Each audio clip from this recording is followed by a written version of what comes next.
Sorry, just announcing that we're recording and we're gonna do our broadcast piece as well, which means we might get, I think, we'll have one or two folks that patch it in that way, so. We're not live. Who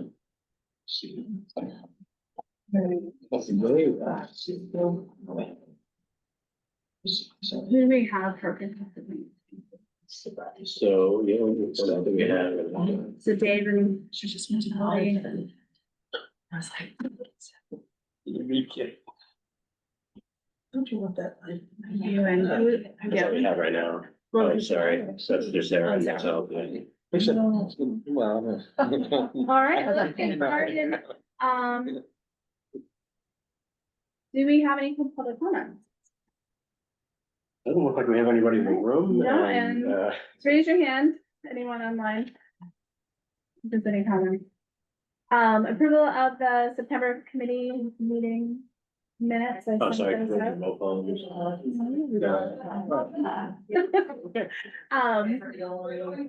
Any comments on those meeting minutes? Any issues? Sarah? I don't see any. Okay, Listed. I have to comment that I thought they were incredibly detailed and very well done. And are we now having like AI do a summary on Zoom? That would be a question for Sarah. I was. Because otherwise, Sarah, I was like, wow, you took a lot of great notes. yeah, no, I did use AI for a summary last time. Nice work. And then we read them over. Nice work. Yeah. So they are accurate. Who could be the note taker today? Is I Sarah- can, Thank you for. but I can't see who all is there, so when we do introductions for Kelsey, I'll get everybody's name, otherwise can you just tell me who's there? Okay, or wow, sorry, we should have done a roll call then. I'm just gonna name them then. Barry, Julia, Andy, myself. Kim Turner is here. Kelsey's here. Joe, Barb. And then online, I know we have Ellie Baker. And shoot, who else? Dave. And Dave. Hi, Dave. Can we just focus? I know how to. Can you just Or is it us? It was a little out of focus. Yeah. But it might not. Where'd Andy go? Yeah. Andy's Mr. AV. I think, is there not right above the lens? Projector focus? Yeah. Yeah, You know, Right, this that's like is down, I know old that. Did I guess it's one? Yeah, and he could still do it for us for some. Not gonna work right, but, There, that's better. okay. Yeah. Well done. Well, first, I'd like to welcome Kelsey. Hi. The new environmental planner and planning department. Welcome. Thank you. This is the Resiliency Committee, as you must know. Do you mind just telling us a little bit about yourself? No, not at all. So I just started last week in this position. I moved to Newburyport this year in June. So you know, been here a few months. So previously was on the seacoast of New Hampshire. My job immediately prior to this was working as a drinking water inspector for EPA Region 1 and a pesticide inspector. So I have regulatory enforcement compliance background, but getting up to speed on wetlands. I'm doing now. Great to meet everybody. And I understand you'll be participating in the committee and these meetings? Yes, going forward? yeah. That's great news. Andy, did you have anything else? or- No, we're just very happy to have Kelsey here. It was a little bit gap in between and I know it's big shoes to fill, but we're very happy also to have Julie be able to help with the transition, so. Yeah. And to have Julie on with me. Awesome. So a number of us were in the meeting right before this with the water supply ad hoc committee, but Connie, do you want to give a quick recap of that? Literally. I think we had met once for last month's meeting, so just that. Oh, we didn't, okay, sure. So we literally just met moments ago, but we also met 2 weeks ago at the meeting 2 weeks ago. We really focused on the Indian Hill project.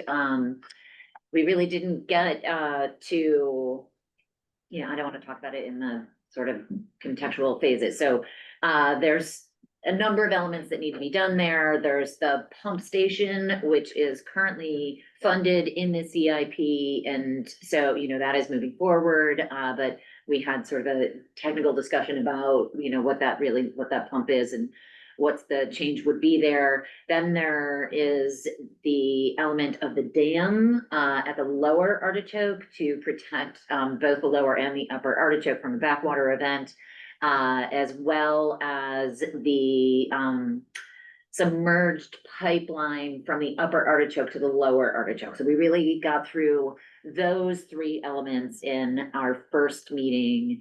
And there was a lot of discussion about the different elements. I think where we probably landed, where a lot of the discussion really settled, no official decisions have been made in any capacity for any of the phasing of the projects at this point, but was a lot of discussion around the dam itself.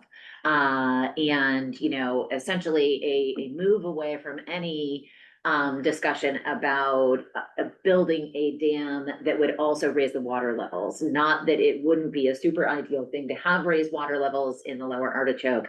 However, the permitting issues around that would really probably extend it into such a timeline that we would be at such a risk to our drinking water source that it probably isn't feasible. So there was a lot of discussion really about creating, I'm going to call this a gate dam. That's probably not the right word, but essentially a gate at the bottom of the lower Artichoke that we could raise and lower in the event of a storm surge or a backwater event. And the team seemed to really coalesce around that particular idea. The one wrinkle, I guess I'll call it, that I was not aware of until it came up in the meeting is that evidently West Newbury's wells, is that the proper term for it? Their wells essentially sit immediately outside of where we would essentially be putting that dam. And so in the event that we put that dam in place or that gate in place, essentially we would be exacerbating the flooding of their wells because we would be, not allowing water to pump it over. And so, certainly West Newbury would like to be a part of a discussion about that. And while the gate would be entirely on Newburyport property, at the end of the day, we would need West Newbury's Concom to buy into that. And it would seem very unlikely that they would buy into that because of the impact that it would have on their wells. So that's certainly something we need to be thinking about as we look at the design of that and potentially having to work with West Newbury to have a dam that would protect the lower Artichoke and by default the upper Artichoke, but also something that would protect their wells. We also discussed the submerged water line from the upper Artichoke to the lower Artichoke. I think, a lot of the concerns that have been brought forward around it do seem less of a concern, if I can say that, if we put the dam in place. So things like, the dam, essentially being completely compromised and the sacrifice of the lower Artichoke and now having, an exposed pipe and all those sorts of things. If we are to protect the lower Artichoke, I feel like the team seems to be coalescing around the fact that that submerged water line from the upper Artichoke to the lower Artichoke makes a lot of sense.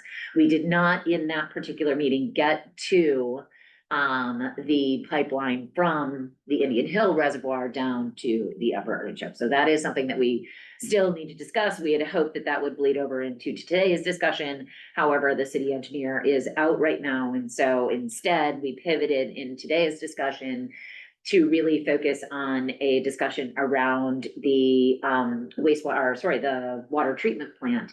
And so I think there's really three elements there. There's the upgrade to the existing plant to bring us into compliance for most notably PFAS regulations from the federal government, which are now have been upgraded to be implemented by 2031.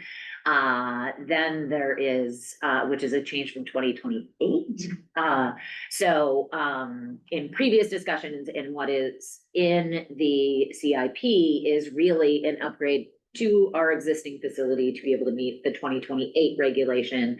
So now that that's being updated to 2021 or 2031, the discussion has really expanded into the fact that the facility as it sits today is around 40 years old, very much approaching the existing water treatment facility is very much approaching the end of its useful life. It has, you know, we don't have a lot of redundancy in the plant, and, you know, there's a lot of discussion about the fact that, you know, all maintenance really has to happen in the winters because, you know, we can't take anything offline and still meet our demand in the summertime. So, you know, there are just a lot of complications, I guess is the easiest way to say it.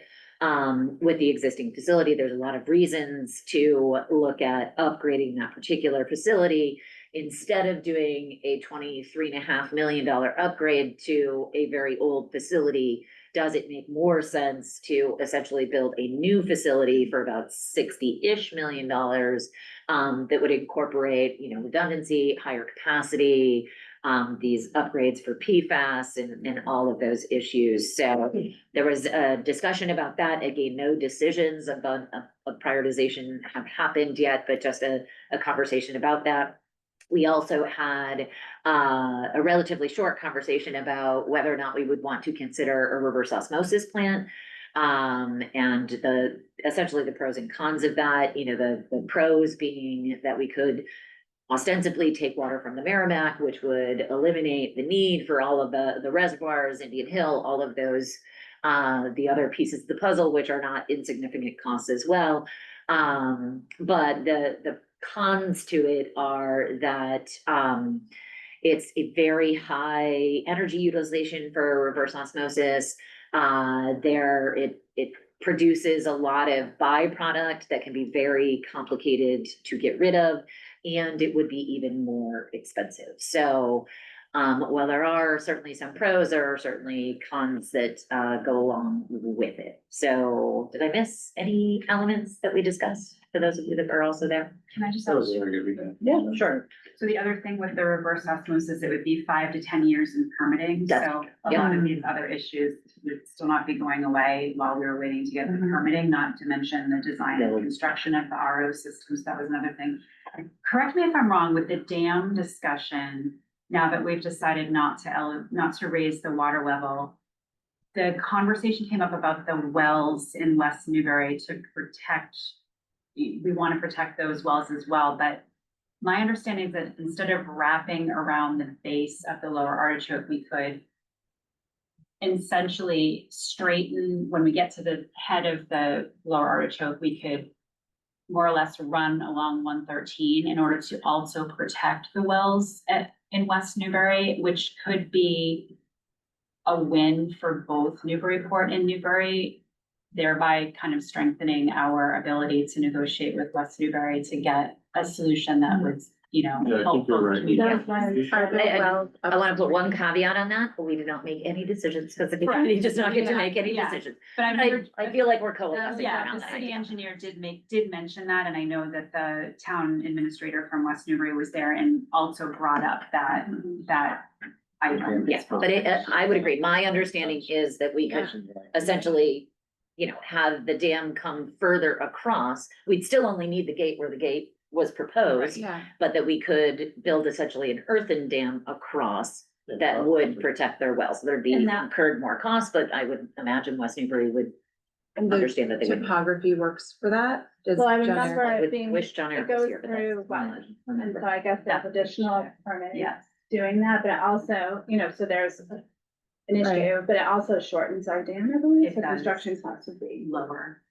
It shortens our dam because it sort of just drives it, I think, to Muscogee. rather than wrapping it Rather up than wrapping it, around would the go reservoir. It just Yeah. goes And my straight. understanding is that the topography is such that it could die into an elevated Yeah. hillside. And to, because I get you saying what shortens the dam. Yeah. I think what that means more is the improvements that we need to make to the dam around Mhm. because of the fact that, you know, it has deterioration to the edge of the dam as it exists today. Yeah. We would probably not need to do Right. those things because we'd be coming across. That's my Right. understanding, but I wish John Eric were here to Yeah, no, answer that's that. interesting, yeah. But again, we would certainly need to be working with West Newbury to, Still would need a lot of permitting for for sure. Refilling a lot of wetlands in there with the dam. Yeah, Well. Those are, we created those wetlands by damming the artichoke. Does that make a difference when we're doing twice? No, sorry, what's the question? That's what you said, Barry? No, so it's great. Well, We created the wetlands. we created the And wetland. so would that make it any easier? And yeah. Julia's opinion is, no. Well, then perhaps we could have a compensatory created wetland someplace else in the system. We'd have to. Yeah. I think he was talking, John Ive was talking about that, and there's not gonna be, because if you go like straight across there. Yeah, Andy, can you That's a just lot look of at where fill. the wells are? For Yeah, both the where people are the wells? online as well as. us? Yeah, he's talking about the other side of the line. Well, On the West Newbury side, where are there? yeah, wells? where are their I wells? think they're all in there. Access project. Yeah. They're So- fairly close to the reservoir. Yeah. Yeah, that was my impression in the Yeah. discussion is that they're very close to the water. line. There. Yeah. And so I think if I was, I'm gonna get up just, and anyone there, please correct me if I'm wrong, so we do not want to disseminate incorrect information. But I believe the wells, I've been, because I've seen it. That was They're my right around impression. there. Aren't the And so well- This is the dam. I thought they were a little further toward one Isn't that facility seventeen. right there next to Andy's hand there, that's the well pump station and everything, I believe. But the wells We're talking themselves, West right? Newbury are- wells. And what? That's the Yeah, West, well, no, that's what I'm talking about. I thought they Yeah, were closer to one Driven this way, 17, but from what I yeah, understood. exactly. And they're, we're protecting their wells that are in this vicinity. Are these deep wells and is That I don't- for the I don't know. things? I know, that's what I'm wondering, is it deep in an aquifer or is it like more? Yeah. I have no waterfall? Yeah, kind of? but we know we have the info, but Yeah. I don't know. John Eric, and just, one thing to add is, Angus Jennings, the town manager for West Newbury, has been attending the meetings. He couldn't come today because of pressing business over there. But we do, one of our scheduled meetings is to specifically talk about the IMA and the issues as he sees it, not only around this, but also from bringing the water line from Indian Hill down. You know, there's lots of things that impact, West Newbury. So Yeah, we really need to be and. having that discussion with her. I would guess that West Newbury would want to do something to start protecting those wells. Yeah. Anyway. Yes, And so this might be a great partnership regardless of what. yes, exactly. But it's, you know, more and more and more, at least I am realizing how much West Newbury is integral to all of us. That Yeah. there's nothing here that we can really be Yeah. doing without them. We're stealing all the water. Yeah. Without, other than the water treatment facility, so today's discussion, you know, we can probably do that without asking, but everything else really involves them pretty heavily. Connie, can I ask you a question about the treatment plant? Sure, Um, maybe I can answer. I heard just the tail end of that conversation, about, a carbon bed as opposed to an activated carbon bed. Was there discussion of an activated carbon system? Because that's what we looked at when we first converted the system over from these incredibly Byzantine old paper charts and stuff that they used to cut out of his circles and pin to the meters.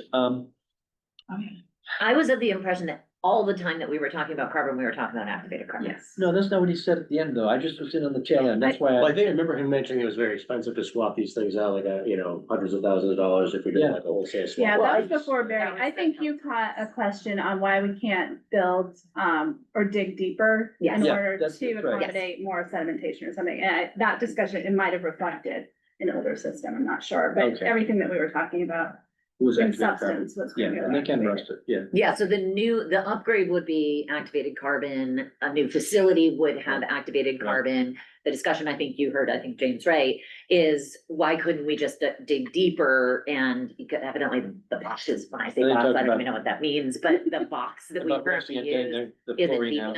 enough. That's easy. Oh. Yeah, it's a Yeah. gravity fed thing, so everything comes down through it, you gotta move all the pipes below, you gotta blow out the bottom of it, Got it, got it. and then you lose But no, yeah, pressure. there was a question about why we couldn't do it, but I don't think anybody's really entertaining the idea of trying to put carbon in the existing system. It's more about, do we do the upgrade to the existing plant, or do we just build a whole new plant? And it would The clear wall remains. The- We the- will be able to use the, Well, I think new it is. Yeah. Yes. Yes. anything else on? Any hands? Okay, thanks, Bonnie. Next up is the resiliency checklist that we've been talking about for so long and has really made some progress. For those of you who need a reminder, we've been working on a checklist for project proponents. Just to get, I think that originally it originated as sort of almost an educational thing. And so, hey, is your property in a future flood hazard area? And what are, have you even thought about this kind of thing? And so then we decided to formalize it a bit more. And it's gotten shorter and shorter, actually, more succinct. And it really touches on future flood hazard area and also a bit of education about adaptation techniques and if they've entertained them and what they are doing if they have entertained them. And so it has been presented in front of the Concom, and I believe that some commissioners got some questions and maybe some concerns, and then also the planning board. And so I would open it up to either one of you if you want to bring any thoughts on those presentations. You can go ahead. Okay, just for, I was gonna say, defer to the chair of the committee. Just briefly, we don't have anybody from the planning board here. Generically speaking, I think the general sense that I got was folks weren't sure exactly how this should roll out just yet. They weren't, I get, and I'm thinking both your conservation commission discussion, but also planning board discussion. Questions about whether or not it should be sort of like there as like a tool for folks to use. But the question being, do we roll out something like this, a checklist like this, where there are then criteria in ordinances or regulations that the board or commission can then point to and say, measuring the applicant's responsiveness to some of the criteria, for instance. So sorry, just to give an idea of some of the stuff that we were talking about, just gonna flip through here. But once you get through, you're filling an application or whatnot. You get these questions about what kind of things you've done for resiliency. And so where like the commission has a lot more overlap, I think, with some of these criteria based on the regulation they work with, but to sort of tie it into regulations where the commission or the planning board, if they're reviewing this material from an applicant as part of an application materials, and it says, here's what the things we've done, for landscaping to, maximize green space or preserve mature trees, et cetera. Some of these things, they might have regulations they can specifically deal with and sort of, discuss back and forth with the applicant, whether or not they've come far enough to comply or address the concerns. In some cases, there isn't something directly in there, and so you might have dialogue or back and forth between the commission or the board and the applicant, but not necessarily any way of resolving that per se, because the commission or board may not have authority to direct something, So if that's the case, then it creates an awkward situation, and so it's Essentially, they may be questioning what can they do with this? what can they do with this? And it's Yeah. preferable in some ways to have a link in there directly in the regs. So we talked about utility and how to make it most useful, where it could be a tool for people in advance of an application, maybe help them to refine their plans. But then if it's rolled in as part of the application form of regulations, does the board or commission have enough that they can point to and say, thank you for providing this information, but we'd like you to go further with this one, and here's why, so. That was kind of- Yeah. I just want to also, the flip side of that, that's from the commission's perspective in terms of how useful this would be as a tool in reviewing an application and being able to tie it to regulations. But on the other side, we got some fairly strong commentary from city councilors Yeah, thank you. So- that they were very concerned that this appears to be regulatory in nature, and that even though it's not, and we've just explained how it wasn't, that it was just sort of helpful checklist, whatever, to help an applicant go through some ideas about how they might incorporate adaptation measures into their project, that it would feel as though it was a new regulation. And in effect, maybe should be called a new regulation and therefore should go through the city council, even though the council doesn't technically have the ability to promulgate our regulations. That's the commission. Mhm. But it was called into question that this was not appropriate in that sense, and pretty strongly. So I think both of those things highlighted for us that this may be better right now until there is somehow or other in the future an ordinance or a regulation change that does require these things, and then we really truly need the checklist. Until then, maybe it's better as a standalone, like outside of the open gov permitting process, where it's embedded right now, a standalone education piece, helpful to residential property owners, businesses. that. Yeah, I just appreciate you actually mentioning that because, and we have at least one counselor here today, which is great. There was that discussion, Mark raised that concern, and I think there's sort of parallel there between the discussion between the checklist and the regulations. At the same time, the commission, and in some cases, the planning board, depending on the criteria we're looking at, do have their own statutory authority, their ability to establish regulations within the jurisdiction. There might be certain cases or certain areas where it does require, say, a council update to a zoning ordinance or something, it's already granted or whatnot. And then where you start to get into the area. And so the way that we left it when we were talking with Mark at the time was if there was something like this was gonna be rolled out, that there might be in a sort of a basic line, there might be a communication with the city council saying this is something that there's dialogue about rolling something like this out. And it just sort of as an FYI, more so than it was sort of originally framed, I think by him, it might be something that requires approval from the council. And that again depends on what exactly is being brought forward. Does it require council approval? Does it deserve an update of what's happening with these boards and commissions for permitting or whatnot? So it's a whole spectrum of thoughts people might have, but I think the idea here was to get to a better way of evaluating things from a long-term resiliency sustainability perspective, and whether that becomes like an informal process that helps to improve the plans versus a formal one where you can compel an applicant to make substantive changes to a plan. I mean, so I don't know about you, Joe, I left that meeting, Barb was there, feeling like this needs to be pulled out of OpenGov. And, Yeah. I thought just that it should be Yeah. just a tool, right, useful tool, personally. Because there are a lot of things in it that really aren't related to wetland regulations. Too. They're just more resiliency. And I think that's where we had started. Where we started was it was going to be a tool. It wasn't necessarily going to be integrated into, in what is it? OpenGov, whatever that, I know what it is. And also we actually tried to start with standards, or at least basing it off of standards. And we spent so much time trying to base it off standards that really haven't been developed for most communities yet, even though, or they have, but they're applying it different ways, or, it's just not quite applicable to Newburyport. And so we boiled it down to this fairly simplistic application and put it in OpenGov.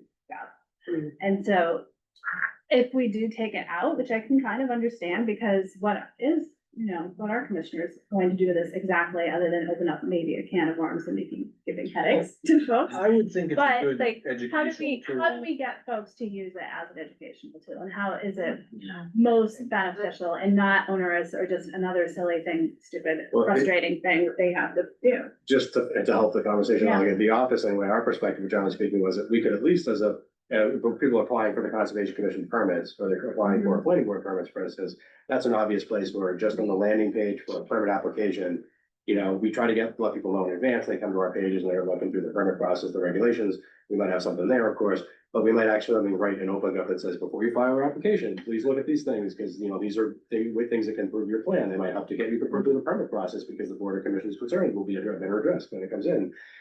So all those kind of tools and resources, the way that we normally meet with people and go through an informal review of a plan and give guidance, it might be that we can point them to that, even if it's not a regulatory requirement. We can say, this is best practices over here. We recommend you take a look at this before you file.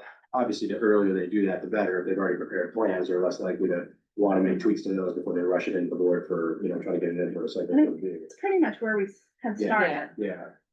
because it's the right time for, when someone's planning a project, so this is where they come, and this is when we want them to start looking at these things. I do like the term best management practices, from a resiliency standpoint, because, that may encourage people to look at it, like, Yeah. And that's actually better terminology, best management practice, rather than regulation or standard, because we don't actually have those yet. Yeah. Yeah, I'm fidgeting because,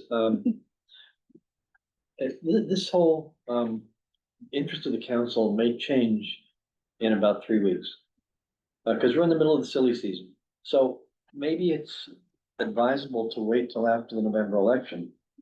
And Councilor Preston may have an opinion on this too, that perhaps those objections will melt away or become more pointed after the election by the councilors who are elected or re-elected, after that's taken place. And it doesn't even really. Because I think maybe it's, at least in part, a matter of timing. So I agree with what Joe was saying, is that, it's advisory, It should Yeah, help people I think plan their think projects. of it more of a That's the survey purpose. sort of thing. Right, Yeah. right. Can you both just, but I don't think Kim has seen this, just to go off a That little doesn't sound too bit. so that it's a little positive. No, let me just add to that, while you're trying to pull this together, you know, I think. Let's call it, what's really happening, Counselor Wright lives on Plum Island in a. Yeah. Very flood prone area, shall we call it, but I think it's probably gonna hit a little hard for anybody on Plum Island. Yeah. He's just probably more representative,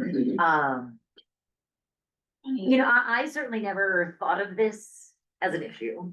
But now that you're saying all of this, I do sort of get where it's coming from. I mean, if I were to go on to, because it's in open, you know, open gov and seems like it's part of the permitting process, it might seem more as a requirement as opposed to an educational tool in this context.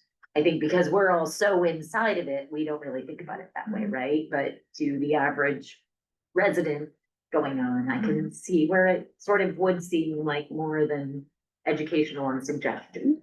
And actually, in terms of Plum Island, I think you're right, people on Plum Island are gonna immediately be the ones who think this is about them. Yes. But practically, they're already dealing with way more than this. Mhm. This is nothing for them. They already know that, and they're not gonna move in or out of the flood zone necessarily. Yes. On the mainland, It's where. that it's is where I think, and the reality is that's where it will hit the hardest. People will be shocked that all of a sudden they look at this and they're like, wait, I'm in a future flood zone? yeah. Yeah, exactly. Yeah. So I don't know if it's, to me, it seems if it could be on the landing page, so not inside, OpenGov, but on the same landing page where the permitting, where I click through to Yeah. the permitting process, Okay. as an educational tool, you know, just a little write-up that says, you know, this is educational. It's very easy for me to say. I have no idea how much more work that is for the planning office to actually make that happen. But that seems like we could still educate without getting residents' feathers ruffled. It's definitely That's doable. the right spot for it, actually. I agree. Yeah, maybe in that list of informational documents Mhm. on the left side there, you could have something like that, or have this there for folks. I know the council is concerned about it being coercive. You know, without having regulations, which, you know, Steve brought up, well, we want people to have green roofs, but we don't, We never coerced anyone to we never do it. stop somebody from doing a project because they didn't do a green roof, Right. so. I think I'd like it, I do support pulling it out, at least initially, and then we have some time to think about, you know, how can maybe we do start looking at standards for some of these things and really looking at regulatory and things. But is there a way, and Joe just mentioned the left side, and I'm just kind of imagining any standard city webpage, is there a way to make it a little more prominent so that folks don't just look at that and then you go over there and then go off to what they really need to do? Yeah, we can actually, I mean, we can take a look at a couple of places where we could have that, I mean, we're gonna duplicate things in too many places, but we can have it where, you know, it's under planning, it's under conservation, it's also like when you go to OpenGov and you're gonna apply for one of the types of Mhm. permits, like for a planning board or conservation, you might have a, you know, a thing there that says, please go to this, you know, first before you apply, you know? Okay. So there's several different places I think we can try to get people's attention, you know, even before they go to the application, but certainly when they get to the application, that's another place that we can, one last time, try to get their attention. Policies and guidelines. Yeah, or Yeah. What it we could kind of make is. a separate thing that could be on planning and conservation and elsewhere. And we could just call it project planning. And and then we could include other sort of links that help people with planning their project, like what are you gonna need when you show up to submit your application? Here's a checklist you can go through about resiliency. There's many different ways we do it. It's not always about new construction either. Yeah, You true. know, newly permitted, I mean, it could be, especially I think for so many people within that zone of wonderment, you know, whether or not they're gonna be inundated at some point in time, and there's some things that maybe these residents and businesses can do ahead of time, Right. you know, before they're inundated.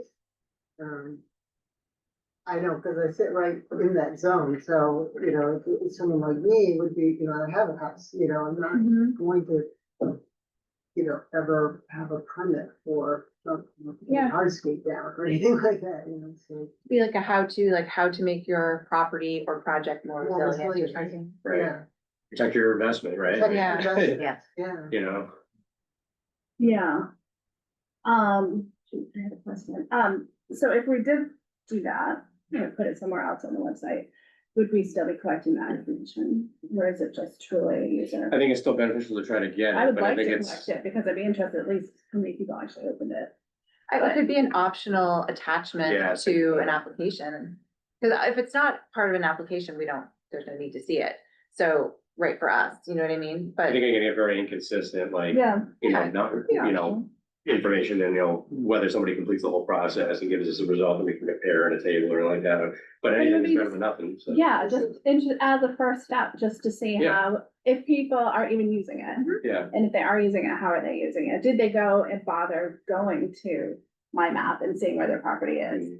Cause it's just more, Yeah. that kind of gets into how we can better communicate the issues, how we can, encourage folks to. yeah. Is there a way of, Traffic jam. is there a way of registering, how many clicks, going? I'm sure there are. Creating a PDF or something like that? Well, yeah, I mean, that's like with, the website is one thing, but with OpenGov, like, if they actually go through the process, hopefully they make it the whole way through, but if they do the process and they do each, page, so to speak, of that step, Yeah. then we could tabulate, we could see the, have the results, essentially, of anything we've gotten over time and evaluate how well it's working, what the responses have been, that kind of thing. If they don't actually fill out the forms on the, there's just a checklist and download as a PDF, we're not getting any data out of that necessarily, right? But if they fill out the fields in OpenGov, we have something we can compare. It might be, a table that we can look through the information that we're on, we can compare, how many checkboxes we got on this or that, debate what the questions are and all that. Could be helpful. Is everything that's on OpenGov regulatory? I mean, we were using it all for permits or applications to the city for a variety of applications, like an event, scheduling is a type of application now as opposed to a permit, but it's basically all permits and applications for the most part. Mhm. But it can function here for that purpose without being an application form. We can use the tool essentially to have them go through those steps if we want, The city uses it for broader things. Right. But the resident facing piece is really for Mm. permits and applications. Right, exactly. We could use it because it has the same functionality as like filling out a form and doing and tabulating and all that stuff in the background. We can use it for that purpose, even though it's primarily for permits and applications.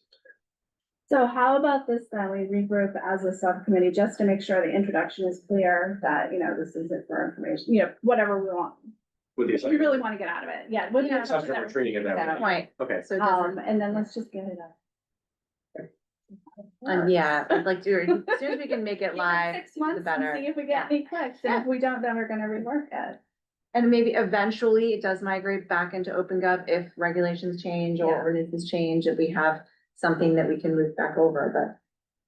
Yeah. Well, I think that'd be worth doing it as a survey to those people that are living in some zone. I think that would be so, I mean, not as a permit, but as a survey. I think people get so worked up. You'd have some people who are like, this is so cool, and other people would. Well, this is also contemplating a project or plan being brought Yeah. forward, so what do they fill out if they're not? Don't work. Well, we could send something out that's like, hey, we've got this new thing on our website, come take a look, but I wouldn't want to direct it at Yeah. any Yeah. group of. It's one thing to Yeah. educate, it's another agitate. Yeah, How do you feel like if you're doing a future project and this, having to fill out this form too, versus like, this is a resource, do you think you would find this useful if you were applying for a project, knowing that there are risks for your property and hazard zones, that kind of thing like that, there's a different kind of framing or a different kind of utility for them. Anyway, could that happen as part of, could that like survey piece happen as part of an application process, or is that too close to the way we have it now?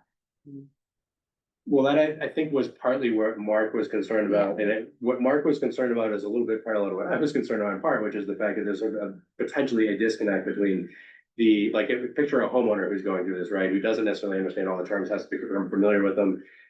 They also are expected potentially, if it's a survey or a form as part of an application, they're expected to fill it out. If they don't fill it Yeah. out, does that make an incomplete application? Do they end up before a board or commission and then they're having discussion, commission members or planning board members may want something to happen because they're great idealistic things to happen, but the regulations don't call for it. So then you're having a back and forth that's awkward. So I think part of what he was getting at was part of what I was getting at, which is that it's better if those don't become points of conflict regardless of any other perspective, right? So. I would much rather roll this out soft and not cause a stir and not be able to defend it than Yeah. roll it out cause a stir and have to backtrack. Yeah. Because it's truly not Because meant to it cause a could, stir. it could, yeah, it could really blow it up. Yeah. We do the wrong way. People can definitely get themselves really tangled. Really? Forbes somewhat new to this.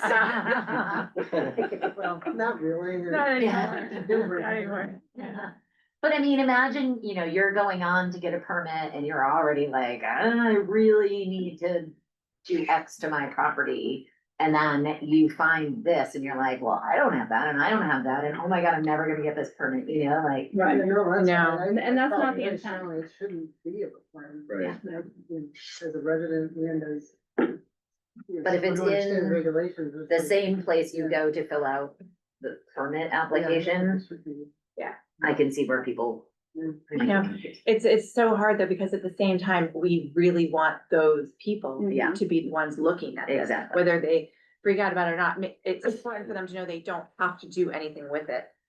But it's also important for them to have to digest that a little bit, even if then they say they're gonna ignore it. Yeah. So we'll find the right place. We'll have this. Yeah. Yeah, so assume we'll sort of back at the next meeting, we'll be able to give an update on where we are. Yeah. It's like he's still working on it. We'll find a place for it. All right. Floating away, I think. I'm gonna move on just because of time too. For MVP 2.0, I see Molly's up there as well as Sarah. Would one of you, Molly, maybe want to give an update to the group, just where we are on 2.0? Sure. So we received 10 applicants for the planning grant, and we've narrowed it down to 3, and we will be interviewing those on Friday.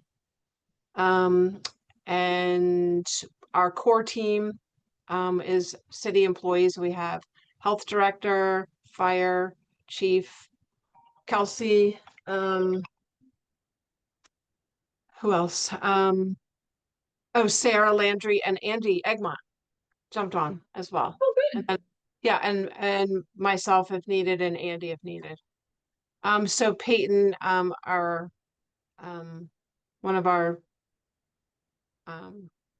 people that's helping on the DEI or the equity portion will be starting to set up meetings for the core group, and then we'll add to that with the community members.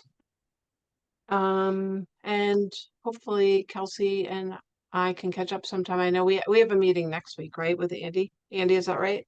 Is that tomorrow? Tomorrow. I think Or is it tomorrow. tomorrow? Yeah, we Okay, can time flies. I think it's tomorrow, but we can touch base on it then, yeah. Yeah, we can go over everything then. Yes, but yeah, we're moving slowly forward, I would say. It's a 2-year project though, so it's. Yes, it's a 2-year project, yeah.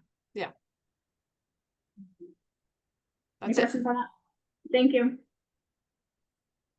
For grants and funding updates, I don't think we hadn't gotten a decision on the CZM, application for the wastewater treatment facility sidewalk. Unfortunately, we did not receive that. That was a $2 million ask and the pot was 3.4 million for the entire. It's not a very lot of money to stay. And so that would have taken a large chunk, but it was definitely worth. Did they give us feedback? Was it about the size of the grant? Sarah, can you speak, or anyone else, can anyone speak to that? I don't know. I asked Nancy if she was going to pursue feedback and she said she was, but I haven't seen any meetings or follow up on that.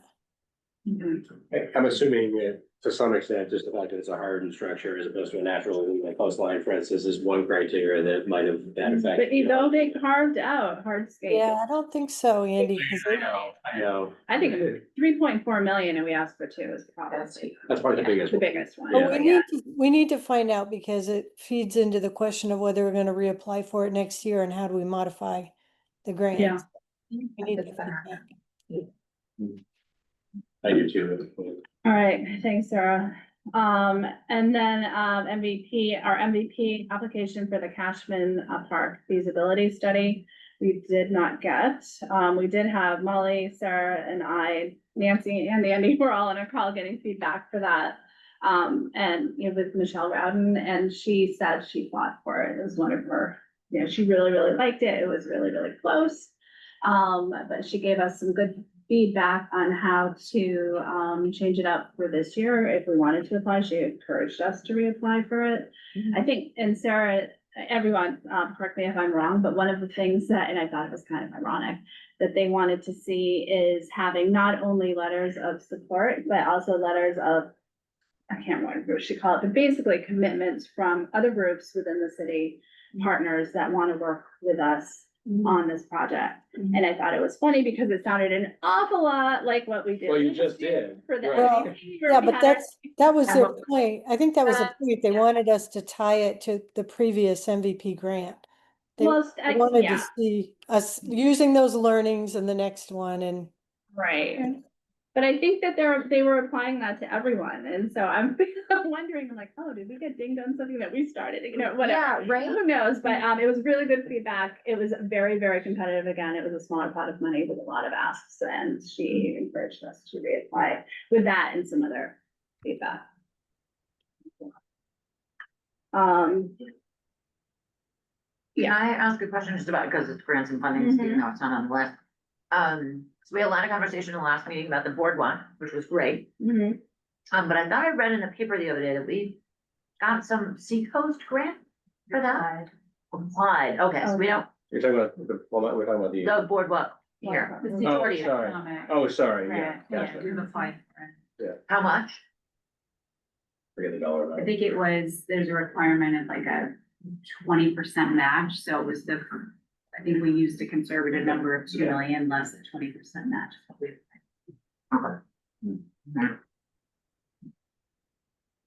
But this certainly feeds into the discussion that I wanted to have, sort of skipping ahead to the state's new environment and climate one-stop application, where I think it's all, you all, I'm sure I've seen it, I've sent a couple emails, I think Sarah has as well, where the state has combined the application process, put MVP in with, I think, 6 other programs, and the letter of, expression of interest are due on the 28th.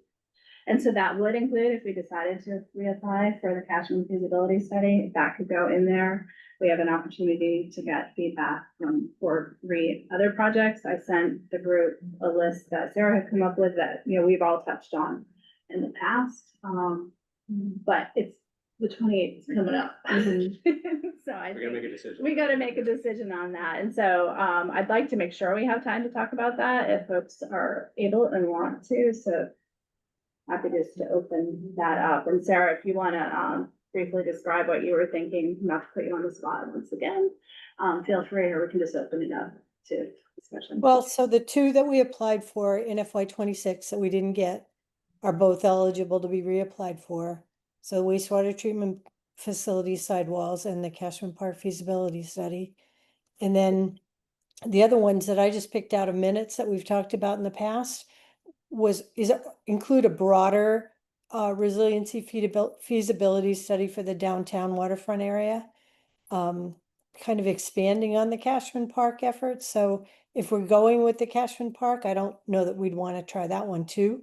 We've been told in the past that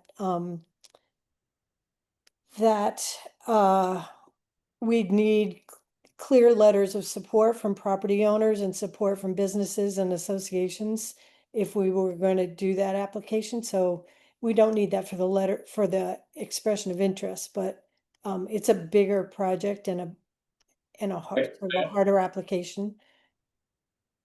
And am I Sorry. am I remembering correctly, you asked, Michelle, would that make our Cashman Park application stronger if we expanded it? And she said not necessarily.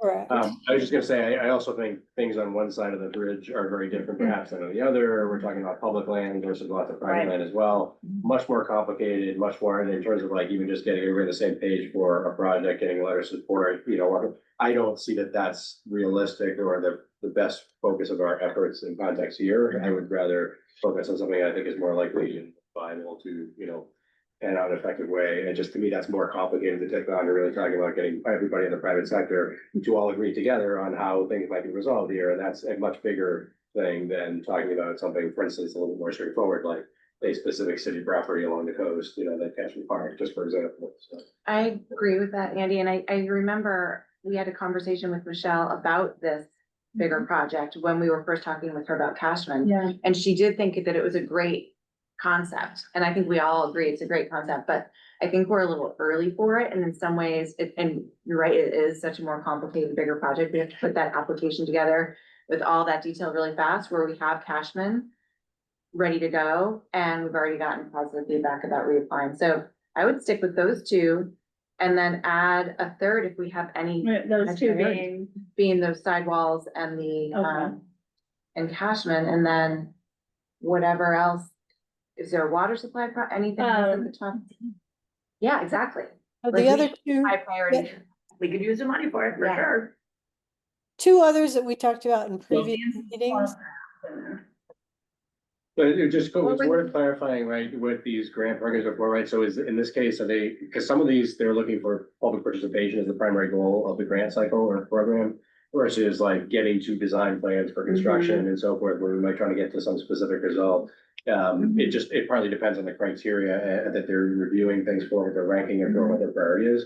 And partly why we're doing the 2.0, for instance, is partly because we can't get to the construction funding or other implementation funding unless we do this public participation process, even though, as Jay mentioned, the city already did effectively a lot of that during this last cycle. We have to essentially do some of that again because they hadn't created this program, it wasn't there, it wasn't part of it. So in order to get to the funding we can leverage, for some of the projects, we have to do that process.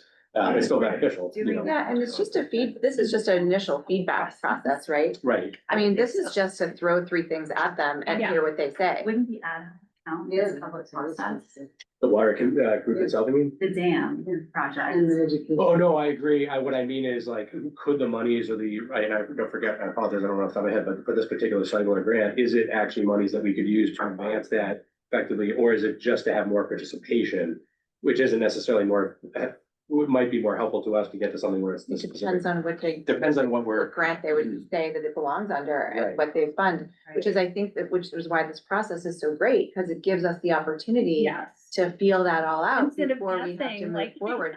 Right. Like, Right, which one of these Really has great. legs and which bucket would you put it into so we can then apply for it? Because like in some cases, they might look and say, we're really interested in public participation. Whereas other ones, depending on what we're interested in too, it might give us the path to design funds or construction funds. So for the dam and seawall repair, because Ken just mentioned the dam, and we're talking about that, it's a little bit there.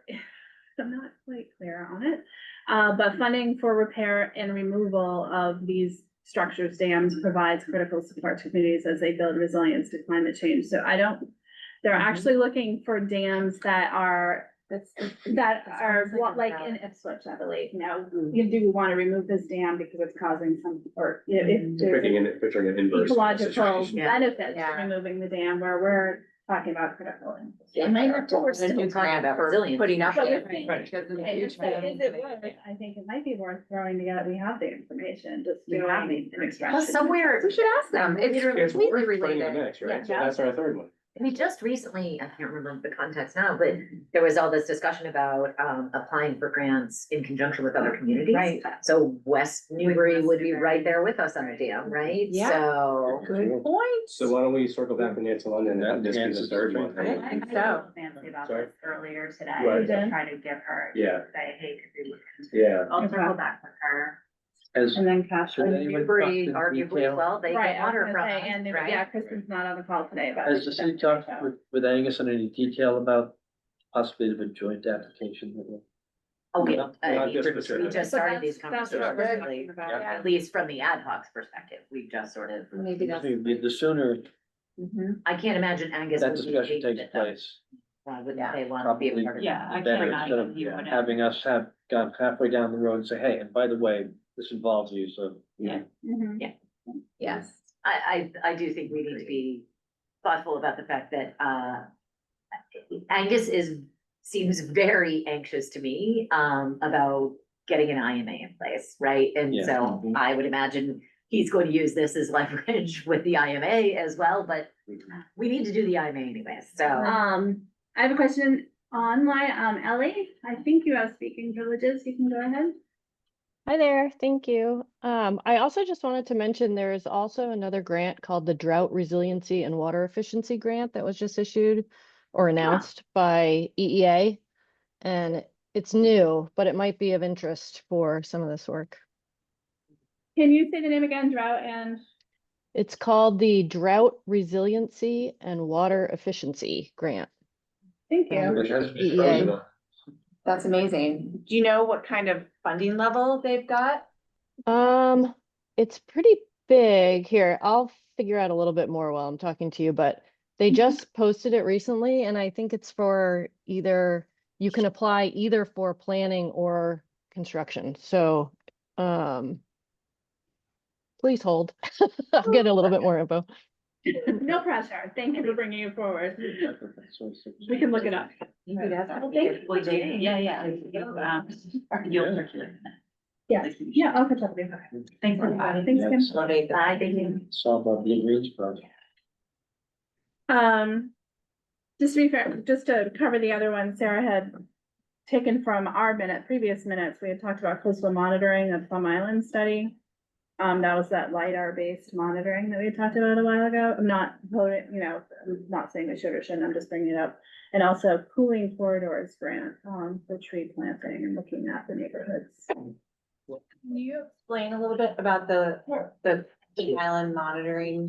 Is that something that you were saying Salisbury's doing and we might try to? You just want to make sure everybody's clear. So Salisbury got a grant. It was sort of a regional partnership, right? To apply for, because like Connie said, like sometimes they like it better if 3 communities are benefiting from something. So Salisbury took the lead, but there are some resources now coming in that'll help us to have regular, sort of drone flight mapping of some of the sand migration out there. Partly because we have this sort of mishmash, right, of federal and state, data or resources at different times, this isn't solving like a permanent long-term thing, but it's at least giving some sort of a test run, for instance, of like an extended period in which the communities would have actual data that they could compare and not rely upon entirely federal government or, DCR to do a study or whatnot. So there is some resource at least coming in for that. We have to talk, more with Salisbury, but that's something I think in the near term, we already have something in motion to provide greater data on that area.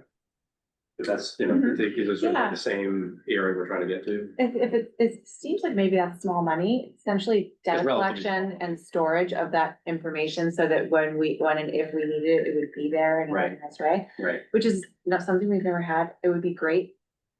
I think, we wouldn't be using it on a regular basis. It's something, but if it could be collected and Show trends, right? stored and, analyzed when we need it, because trends out there, as you know, are like, there's a trend one year, it's not a trend the next year, it's a trend in this location, and then it's a trend in the other location. So it's really just about being able to replenish after storm damage and seeing potentially the result or consequences of any kind of improvements made by like jetty or whatever. Yeah, and I think I would agree. I think it also goes to this question of like, could we get into any kind of regular cycle, which as Julie mentions, it's variable, it can change anytime, right? But could we get into a cycle where we have in concert with the Army Corps, there's a dredge, there's a beach nourishment process, right? Sand, movement, taking the spoils of the dredge, right? Could we get into some sort of cycle like this, right? We already kind of are in a cycle in a way over time with doing stuff like this, but could we get into more organized fashion with this and get an idea, with the variables we can't change? Can we get into some cycle where we have a good, control of what's happening or idea what's happening, and then we can intervene with, periodic nourishment, essentially sand nourishment, right? That's kind of what some of this might be useful for in long term. So do you think that is worth looking into, or? I feel like that area is already It's covered to different. some That's what degree I'm in the near thinking, like- term. We're getting a resource. So it sounds like it's a good idea, we're working on it, in some capacity. I think not for this. Maybe not. I think it's a good idea. It's probably not a ton of money. I mean, I don't know, it depends on what these LiDAR lights cost, but I almost feel like it's nice to have. It would be like really helpful to have that information when we need it, but again, it's not solving any problem for us, it's just providing us data. And it isn't an indefinite resource, unfortunately, right? It's not going on indefinitely. It's for a period of time. The other thing that I worry about with something like that is, even though I think that'll be useful, is the potential for like the federal government to say, all right, well, thank you for your data, but we haven't done this ourselves. This data doesn't mean anything. Yep. They've done all this modeling and, the AI system running for a year, in the background about the sand migration. Yep. What if they just say, thank you for this, but we don't consider it, something we can enter into our, debate. So it'll only be useful to a degree, but it will still Exactly. provide an So additional resource. maybe that we it's don't not currently something have. I wouldn't focus Super more on grant. that. front We end, don't but- need it, let's just. put it Okay, that so way. that's Yeah. because we do need. Yeah, we need other things. And Have we consulted the harbor master about this? Because that sandbar from the old Coast Guard station is really creating a hazard to navigation, and the Army Corps should be aware of it if they're not. Yeah. It's one reason why to me, I keep asking, why does the Army Corps not perhaps think about the benefits for them of having whether it be a spur or some other configuration there, or a weir or whatever, because they are getting more sand in the navigation channel constantly too, and so the resistance to doing something different doesn't make sense even, I think, from their lens, but you know, because they're just getting more sand in the channel. And you can't solve that problem completely, but I wonder a lot more. So it makes it more frequent they have to come out, which you think they would care about because that's dollars and, you know, that they have to do with. The last one was the cooling corridors grant, and so it would be looking at tree planting around the city, which I absolutely would love to do, but I don't know if we have our thoughts together around that enough. Or Have you spoken with the tree commission? we have not, no, because David? we haven't really, I would love to pivot more toward trees and shading and cooling in the city, but we haven't. Yeah, and they lost all of their funding in this year's budget. Yeah, they have nothing. They have the money that's still coming in through funds, Oh, but, gosh. Okay. but they do not have any city money, to plant any new trees. So maybe I should reach out to them. Yeah. Is the grant for just city property, planting on city property, or could it be used like an industrial park? I have not looked into this. If anyone else has looked into it, it's new. Tony, what about the foundation money that was designated for trees? Font? Font, yeah. Yeah, so Font is That's still still generating money, but that's not city money ultimately, right? It yeah. obviously comes through the city, but that's private donations. But the DPS line item went to zero. They're targeting tree planting projects, extreme heat mitigation, siting trees. It's not telling me if it has to be on city property necessarily. Eligible I imagine municipalities, well, public property or something. municipalities and nonprofit organizations may apply, state housing authorities, public and private schools, universities. Applicants are encouraged to explore partnerships like everything else they're doing, which is good. They should have a clear tree planting and maintenance plan. Yeah, so we absolutely Okay. have a tree planting and maintenance plan, and to be fair, the tree commission still has a line item. It is simply to water the trees that are being planted, so no money to plant new trees. But there is an existing list of everywhere in the city where people have requested trees, where the city wants to put trees. All of that in, you know, because we have a tree warden, the tree warden by state law has to maintain a maintenance list and, you know, all of those sorts of things. So yes, they have a lot of information about that at their fingertips. So I would volunteer that I could reach out to the tree commission to see if there's any interest. Jane, they can't apply on behalf of the municipality. If the trees are going on if the city's land, the city has to apply. They can do it in conjunction with, but. Yeah, I mean, the tree commission is a city commission. Yeah. But So this would Font be is Font. not. Font would be Font a is different. partner though, because they want partnerships, so. Yes, Font would be a partner. I'm guessing that they don't want to allow this for private property planting, because then there'd be no assurance in terms of maintenance. and Exactly. longevity. Or somebody just cut them down. So, All right, I'll reach out if that's all right with the group, the committee. I'll reach out and just see if It's there's any. probably also worth confirming, just like a general matter with grants, like we just after us or Nancy or someone else is involved with getting an application in. When it comes back, like in this case, it's tree commission, so it's more like a public works, you know, sort of thing in general, because that's what things are housed there. You know, with the tree commission in relationship, but so it maybe makes more sense there, but you know, who's the point person for running the grant after we get it, if we get it, Good right? point. And Just so do the work. who's gonna stand up and coordinate with the tree commission and is it getting trees and working in the field, where we're going, is it some sort of study? You know, somebody has to do that point piece, so I don't know, like in this case, we just wanna make sure we have somebody lined up to do that, it's not That's the tree warden. in limbo. I would Well, think again, so, yeah, but, so. Yeah. I It mean, would have to be there it is, communication. it's a defined. Andy, what about Market Landing Park?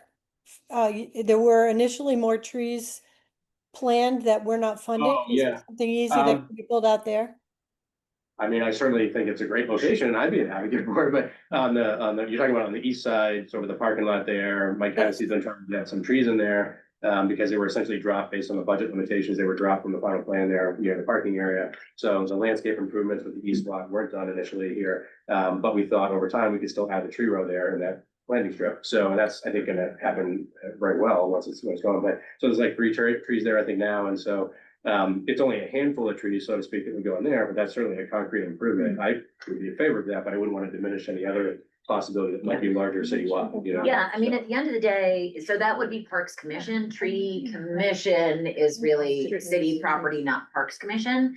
That Market Landing Park would really be Parks Commission, but Versus street Like, trees. Right, so they're two Tree different- Commission is really street trees. But at the same token, Mike Hennessy is the Parks Manager, Mike Hennessy is the tree warden, so. The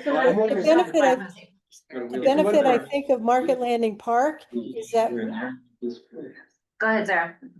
was just gonna say, I think the benefit of a Market Landing Park application is that you can tie it to the environmental justice, people using the park for cooling. You can just kind of make a better Yeah.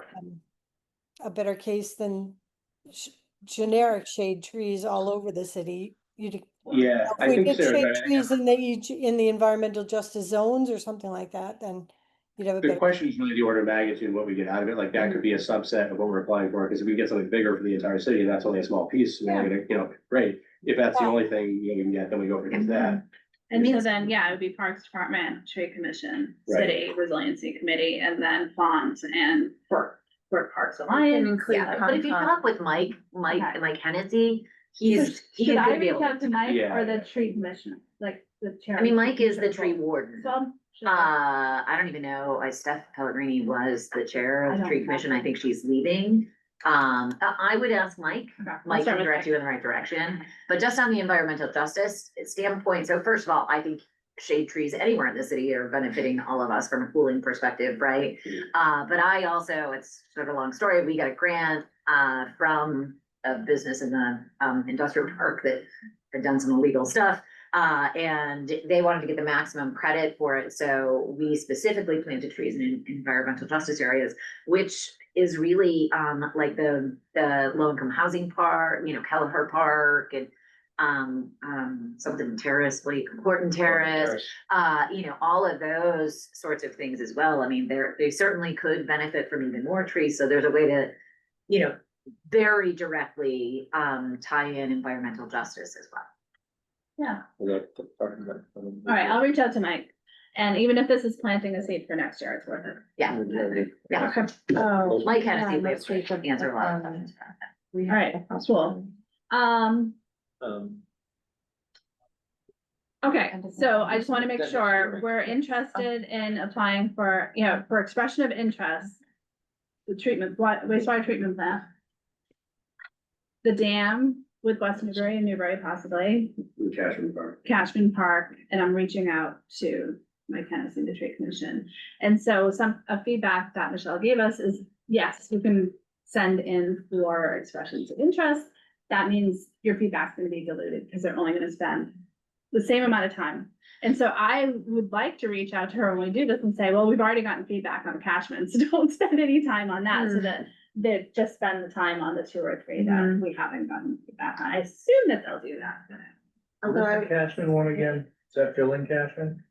Sorry? Freezing it? Is Oh. that- It's Like a feasibility resiliency. study for, sort of adaptation. I think the way I look at it is we're keeping the ball fields, right, and viable as long as possible, of course, right? But we're actually probably changing as much of the other landscaping to deal with inundation, you know, maybe more plantings and, you know, grading and, you know, things like that that can more easily handle the inundation, but still recede, right, and all that. So it might be more likely not taking something away, not drastically changing grading across the whole thing. That's gonna be more involved, but maybe more likely like landscaping, shoreline plantings and, you know, drainage kind of, okay. Yeah. We're basing it on a project that the consultant that we worked with on this application and Woods Hole Group did in down in Braintree, is it Sarah? Was it Braintree? Oh, Yes, And yep. he did an amazing, it's like a park almost exactly like Cashman, and they did this amazing resiliency project there and then actually constructed and implemented it.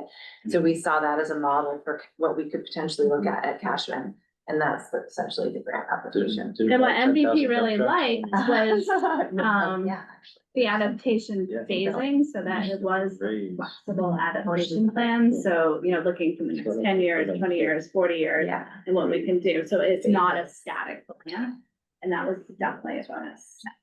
even though we didn't get the grant. Yeah, exactly. Okay, so I'm gonna move on, so we are super late, not late, we're not running over. We're running out of time. Infrastructure story maps, again, this goes to our whole story map, the picture of the city and where our water projects are and the other infrastructure projects are. I don't know if we have what we need from you, Andy, sorry to put you on the spot. No, that's quite right. No, Just Sarah's what we probably, thought. Sarah's probably waiting for me, so I'll still go back on that. But Sarah and I have been going back and forth with John Eric and we've heard from Jordy, so they're in really good shape, but Sarah, they're not live yet. Like when I Yes, they go, are. they The only are. one that's not live is Market Landing Park. Oh, because last time I was in, I think it was in last week, I tried to, I just clicked on the link from the Resiliency webpage and it told me to log in. Oh, well, Yeah, we probably have to get that fixed. yeah, so we need to do that. You know the link, they're live. They got moved from MVPC to our license, our city's license, so maybe the website didn't get updated. I'll look at that. Okay, yeah, I'm getting an ArcGIS login page when I click on the link. I'll chase that down, Jane. Thank you. And what I was thinking of doing once this is all spick and span is asking Kim to add it to the committee informational page because it's more in depth than that project page is, but we'll see. Some of the projects on there aren't water supply. Right, but in general, In gen- most there's of a them lot are water. 'Cause supply. those are- Yeah, right. Okay. It's a good illustration map to do. And Yeah.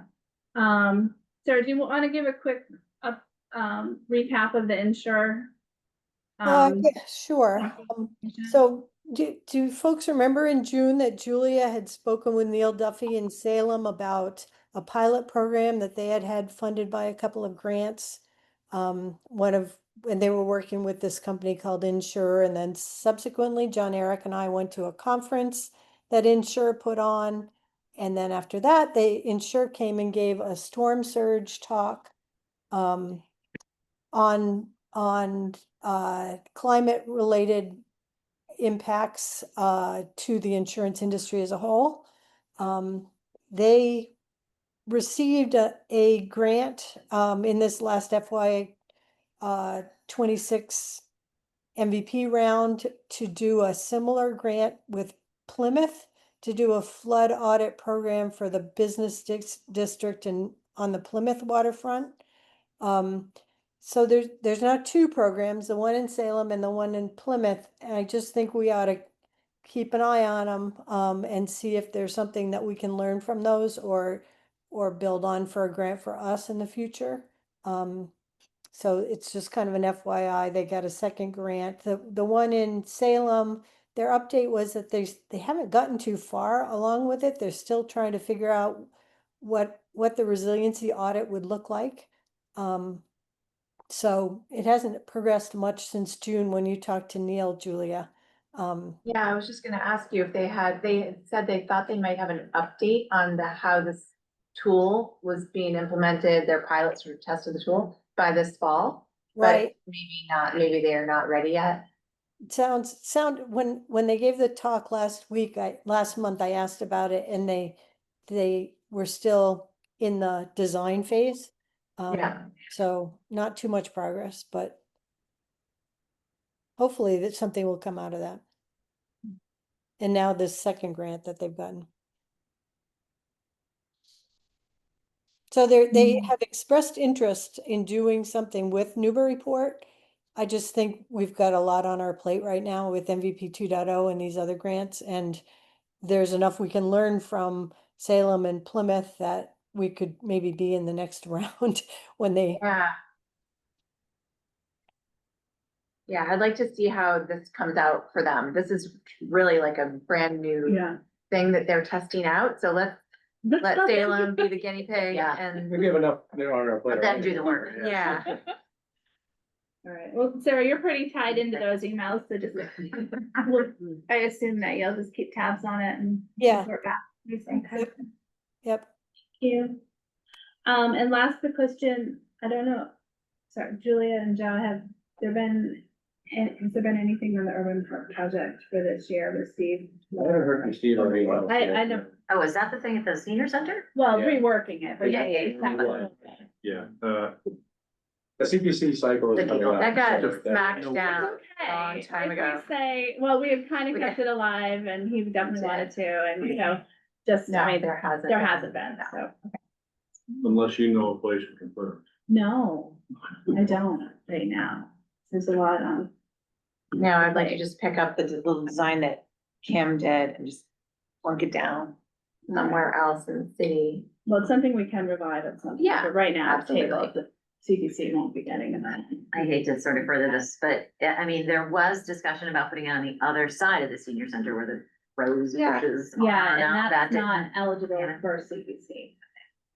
It's interesting, the guidance says no garden or no landscaping in the vicinity of senior centers is an example of, like, they called out senior centers. I was like, Crazy. reading that, it's gonna be really hard. I think they heard. Why? So odd.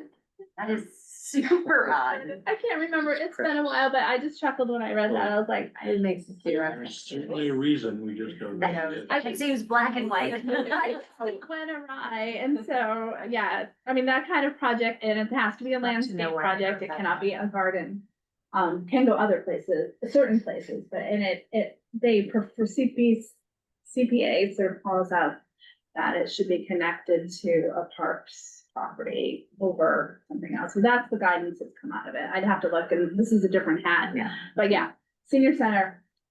It's just hard because we don't have water in a lot of our parks. I hate like, For That's the problem, establishing we it need at least, water. yeah. All right, well, that's tabled, it can come back. That's tabled. We'll, don't you guys have CPC this week? Or Yes, soon? yes. Tomorrow. Tomorrow? Okay. You should bid on water a little bit. Could we put like wells in?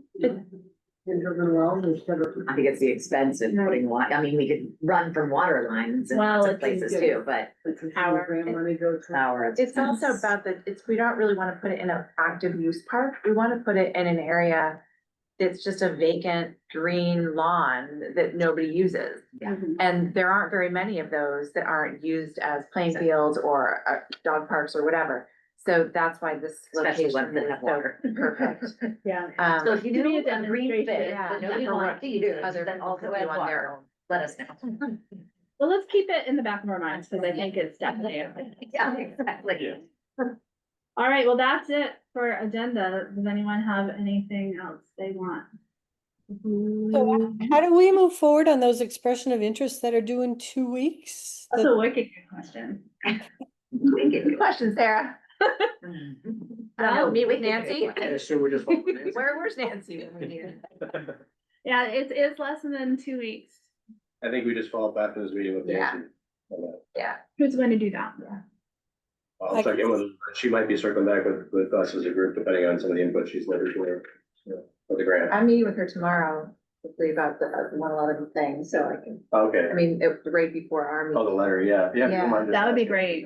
So those four, Yeah. Yeah. Get a sense of, we can talk about it. Okay. Yeah. fantastic. Good, and we'll go from there. And then anything for tomorrow's meeting?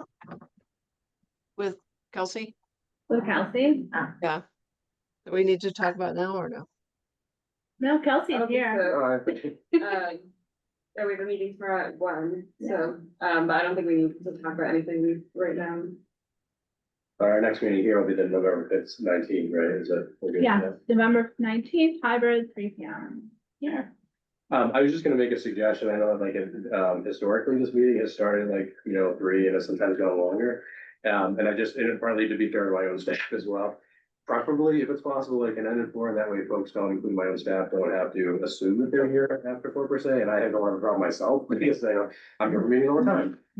But I just, in fairness, I prefer if it's at all possible to, either do it in an hour or perhaps consider it as it should be, if it's an hour and a half, it could be a 2:30 start or something, so we're not.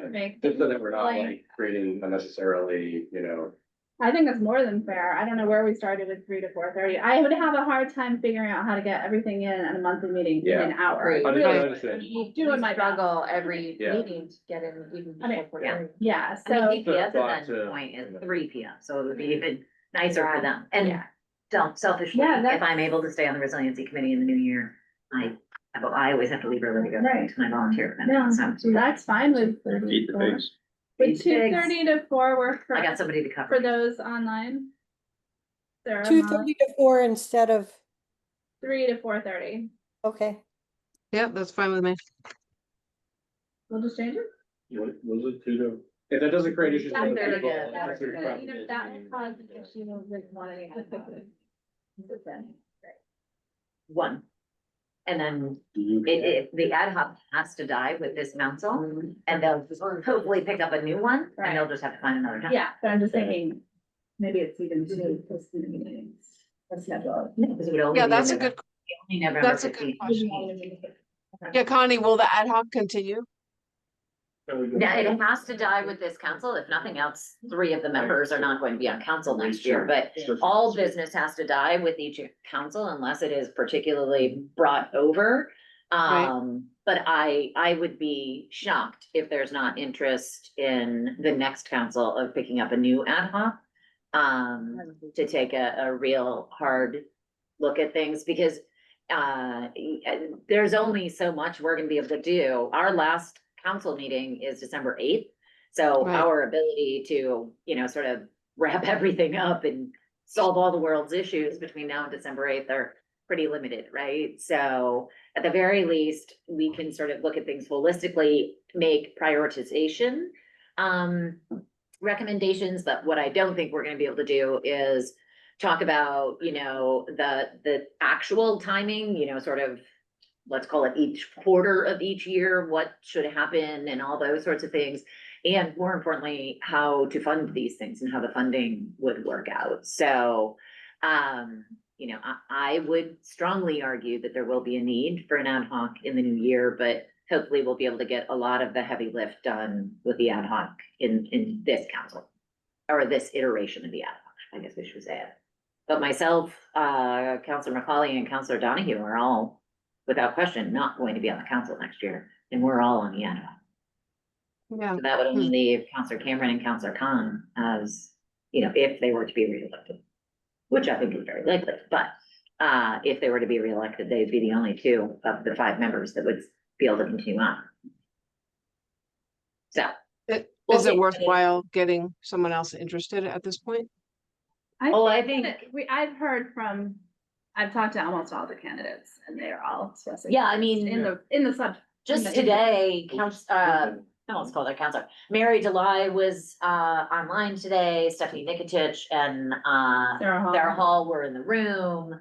I think, I think there's a lot of interest in this. Good. And if nothing else, the joy of it all is that we have really shown a really bright light on all of this. And I think all of the counselors are now really understanding that there's a lot that needs to be looked at and tackled. So I'd be very, very, very surprised and very disappointed. And as a resident, I will jump up and down and scream if they don't come up with And if it. nothing else, there'll be another CIP cycle starting up again. in the new For year, sure. so. And we need water. We need. Yeah, and frankly, to argue. even the administration in the last mayor's update, and I'm gonna say something in the paper, but certainly at the last mayor's update to the council, there was very positive feedback about the work that was being done in the ad hoc and Yeah, discussion that almost seemed in certain terms around the dam. So I think even the administration is now taking on the dam as a priority. So that would certainly, it's not even in the CIP right now. So that would certainly suggest a new CIP. So I think it would be very beneficial to inform the next CIP process. The dam. The dam is not in the CIP in any iteration. It was last year's and it was Yeah. fully taken out this year. But all indications are, it's. I mean, it's arguable that it fell off the 5-year horizon and that's why it's not Okay. in the CIP, but it was not in the CIP. Okay. Right, okay. All right. It's 4:30. Any Okay. further See comments? you all tomorrow. Any comment? Sorry, I'm always thinking. No, I just said, sorry, so we'll see you tomorrow. All right, sounds good. We're adjourned. Thank you. Thanks, everybody. Oh, I didn't confirm that too. So November next month, 2:30 to 4, and the ad hoc will have to, 2 to 3:30 or 2:30 to 4? 2:30 to 4. I mean, you guys can go on, but I just don't know anything else.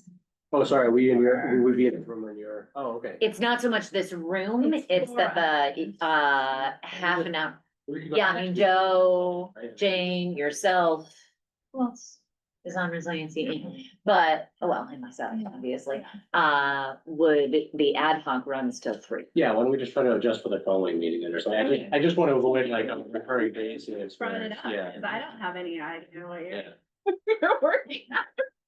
I'm feeding pigs, Jane, that's what I'm doing. Yeah. Thanks, and you guys are supposed to be like departing city hall, so. Thanks, Sarah.